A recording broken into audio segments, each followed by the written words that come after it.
Talio there champs, and welcome to the show. Today I'll be showing you how to install your hard drives and do the initial setup on your QNAP NAS. Now I'll be doing this on the QNAP TS 453A. This will pretty much apply for any new QNAP NAS. So let's start with what you'll need. You'll need obviously the QNAP NAS itself, a Phillips head screwdriver. You'll need your hard drives. I have one here, a WD Red hard drive, and I recommend WD Red hard drives, so you can check out my video on why I recommend these hard drives. 1 to 4 in this case. We'll start off with just putting one in, and you definitely want NAS hard drives, and I recommend the WD Reds. So along with your hard drive, you'll need obviously the power for your NAS and an Ethernet cable to connect to your router. You'll need some screws to secure your hard drives into the tray. So obviously you've got to take the tray out. You may have a lock on your trays. If so, unlock it. But in this case, you just pull the lever and pull out one of the trays. On this particular QNAP, and most QNAPs or any NAS, you usually want to populate the drives from left to right. When you're looking front on at the device, you want to populate the drives from left to right. Now, once you've pulled out the tray, you want to make sure you put in the hard drive the right way. You want to get the blank front end of the hard drive and put it into the tray entrance. So what you want to do is make sure those connectors are not that way. You want to make sure the connectors are facing the other way towards the entrance of the tray.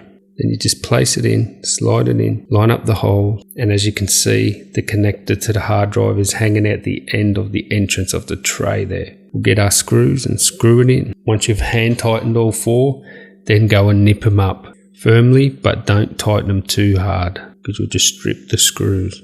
So once you've done that, you want to put the tray in the correct way and just push it in, and it'll snap into place and the lever will drop. Repeat the process if you have more hard drives. If you've got one, just make sure you put them in sequence. So if you have only one more hard drive, don't put it in the 4th bay, make sure you put it in the 2nd bay there. Now once you've populated all the drives, now what you want to do is plug the power in, plug in the Ethernet cable to the number 1 Ethernet port on your NAS, and then plug the other end of the Ethernet cable into your router. Then proceed to power on the NAS. Now it will take a couple of minutes to initialize, and then we're going to go through the setup process. Now once it's had a couple of minutes to initialize and it's ready to go, what we want to do is open up a browser and type start.qnap.com. Then you want to select your particular NAS model here, as I'm doing here.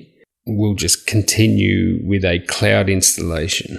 Now, once you click on cloud installation, you'll come up with this screen here, and there will be a sticker on your QNAP NAS. Just punch in that code here, and we want to continue. You also have the option of using a QR code, but we'll just punch in the key manually here, and just set up your account here with My QNAP Cloud.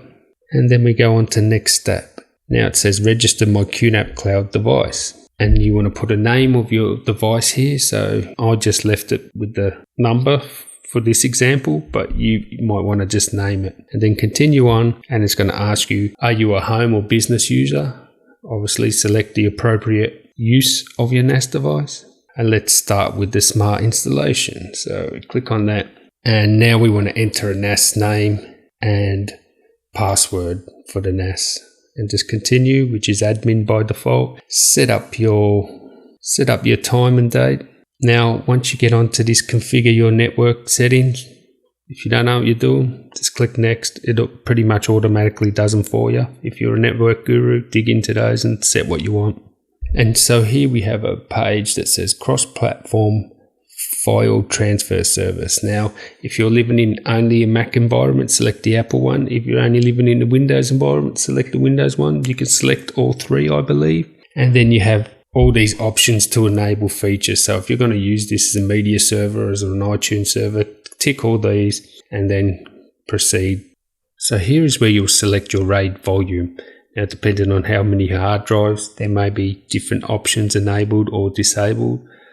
But generally speaking, the best RAID option is RAID 5 if you have enough hard drives. I think you need at least 3 hard drives for RAID 5. If you've only got 2, RAID 1's the best option, because you want some sort of redundancy or backup built in.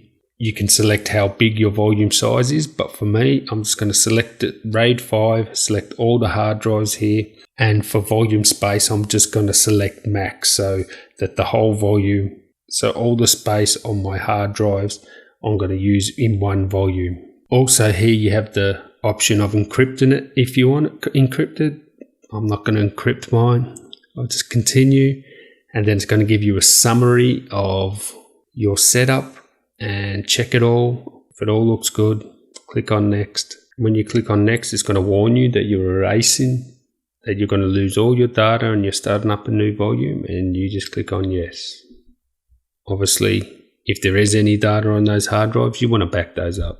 Once you proceed, it will come up with this page, and this is going to take a little bit of time. So go grab yourself a coffee, tea, whatever.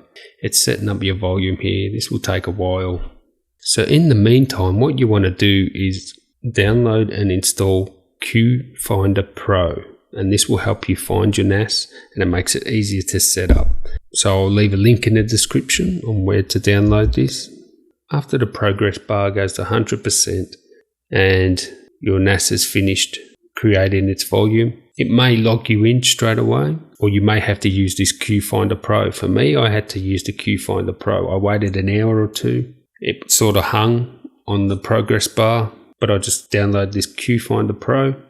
I installed it, and then once I installed it, I selected it. It came up with this email not configured warning. Just ignore that.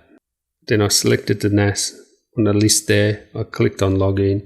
So then you just use that admin login and password you used to create the account before in the installation procedure before. Now, when I logged in, it came up with this certificate warning. Now, don't panic. There's nothing wrong with this. It's just because you haven't updated your QNAP software and the certificate's out of date. So it will tell you you've got to update your system. So you go ahead and do that. And then that certificate warning will go. So there you have it. You've installed your hard drives, and then you've set up your RAID volume, and your NAS is pretty much ready to go here. You should be able to find it under network devices on your computer now in your File Explorer. And then you should be able to go into your File Explorer, and on a Windows machine, just go to Network, click on QNAP or whatever you named your NAS device. And then you should see the shared folders there where you can transfer data between your computer and your NAS. And if you can't see your QNAP in your File Explorer, just restart the NAS and restart your computer, and you should be able to see it in the network section of your File Explorer then.